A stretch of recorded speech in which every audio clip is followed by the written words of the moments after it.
পালন করবার জন্য উপস্থিত হয়েছি। তার আগমন পৃথিবীতে হয়েছিল দুষ্টের দমন করবার জন্য, শিষ্টের পালন করবার জন্য। যুগে যুগে তাই হয়েছে। যুগে যুগে যখনই পৃথিবীতে অন্যায়, অবিচার, অধর্ম, অসাম্য চেয়ে গেছে, তখন অবতারের আবির্ভাব হয়েছে। আমাদের ধর্মে নবীর আবির্ভাব হয়েছে। তারা মানব জাতিকে সঠিক পথে চলার পথ দেখিয়েছেন, আহ্বান জানিয়েছেন এবং সকলকে ভালো পথে নিয়ে যাওয়ার চেষ্টা করেছেন। প্রিয় বন্ধুগণ, বন্ধু বলছি এই জন্যই যে আমি বিশ্বাস করি আমরা যারা বাংলাদেশে বাস করি, কি হিন্দু, কি মুসলমান, কি বৌদ্ধ, কি খ্রিস্টান, কি বিএনপি, কি শিবির, কি আওয়ামী লীগ, আমরা সবাই বন্ধু, এই দেশের নাগরিক। সেই নাগরিক হিসেবেই আমরা সকলের একেবারে বন্ধু।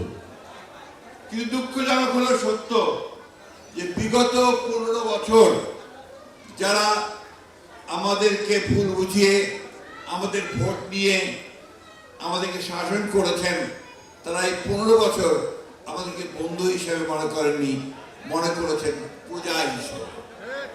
আমাদের অত্যাচার করেছেন, নির্যাতন করেছেন, নিপীড়ন করেছেন, আমাদের সমস্ত দেশের সম্পদকে লুণ্ঠন করে বিদেশে পাঠিয়ে দিয়েছেন। আমি কয়েকদিন আগে চিকিৎসার জন্য ব্যাংককে গিয়েছিলাম। ব্যাংকক গিয়ে আমি আমার বন্ধুদের কাছে শুনলাম যে ওখানে এখন ব্যাংককে সবচেয়ে যেগুলো আপনার অভিজাত এলাকা, সেই অভিজাত এলাকাগুলোতে বাড়ি ভাড়া ধুম পড়ে গেছে। সেই বাড়িগুলো ভাড়া করছেন সমস্ত আওয়ামী লীগের বিচারিত নেতৃবৃন্দ, এবং তারা যে গাড়ি কিনছেন, সেই গাড়িগুলো কোনোটাই আপনার 2 কোটি 3 কোটি টাকার কমে নয়। এটা কোত্থেকে গেল? এই দেশের সম্পদকে তারা পাচার করেছেন। আপনারা সবাই জানেন, এটা নতুন করে বলার কিছু বলতে চাই না, শুধু এইটুকু বলতে চাই যে আওয়ামী লীগ শেখ হাসিনার নেতৃত্বে বাংলাদেশের সমস্ত গণতান্ত্রিক যে কাঠামো, সেই কাঠামো ভেঙে ধ্বংস করে দিয়েছে। আওয়ামী লীগ দেশের সম্পদকে লুণ্ঠন করে বিদেশে পাচার করে দিয়েছে। প্রায় 88 লক্ষ কোটি টাকা তারা বিদেশে পাচার করেছে। মানে আমাদের সম্পদ বলতে কিছু নেই, সব পাচার হয়ে গেছে। আমাকে একজন অর্থনীতিবিদ জিজ্ঞেস করছিলেন যে দেখে শুনে তো মনে হচ্ছে যে পরে তোমরাই রাষ্ট্র পরিচালনার দায়িত্বে আসবে, জনগণ তোমাদের উপরে আস্থা রাখবে, তো তোমরা দেশ চালাবে কোত্থেকে? কারণ টাকাতে সব পাচার হয়ে গেছে। অর্থাৎ আমাদের দেশের অর্থনীতির অবস্থা কি করুণ করেছে, সেই জিনিসটাই শুধু আমি আপনাদেরকে বললাম। বন্ধুগণ, আজকে 1971 সালের স্বাধীনতা যুদ্ধের শহীদদের কথা স্মরণ করতে চাই, বারবার চাই। এই জন্য চাই যে 1971 সাল আমাকে একটা স্বাধীন দেশ দিয়েছিল, ভূখণ্ড দিয়েছিল, আমাকে একটা স্বাধীন সত্তা দিয়েছিল, এবং সেই জন্য আমি আজকে আমার অস্তিত্ব আছে, আমি টিকে আছি। আমি স্মরণ করতে চাই 24শে জুলাই, আগস্টের শহীদদেরকে, কারণ তারা আমাদেরকে একটা নতুন একটা গণতন্ত্রের স্বপ্ন দেখতে শিখিয়েছে, তাই না? স্বপ্ন দেখার সুযোগ করে দিয়েছে। এই দুটো জিনিস কিন্তু আমাদের মাথায় রাখতে হবে।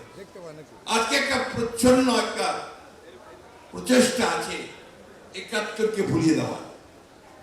এটার বিরুদ্ধে কিন্তু আমাদেরকে সমস্ত বাংলাদেশের নাগরিককে তাদেরকে ঐক্যবদ্ধ হতে হবে। 24শে জুলাই আগস্ট সেভাবে আপনার সত্য, ঠিক একইভাবে সত্য কিন্তু 71-এর 9 মাসের মুক্তিযুদ্ধ। সেই মুক্তিযুদ্ধের ঘোষণা দিয়েছিলেন কে? শহীদ প্রেসিডেন্ট জিয়াউর রহমান, আমাদের দলের প্রতিষ্ঠাতা। আজকে একটা নতুন করে কথা উঠছে, ষড়যন্ত্র চলছে যে আপনার বাংলাদেশে আপনার এখানে এক ধরনের উগ্রবাদ মাথা চাড়া দিয়ে উঠছে। এই উগ্রবাদকে মাথা চাড়া দিয়ে উঠতে দেওয়া যাবে না বন্ধুগণ।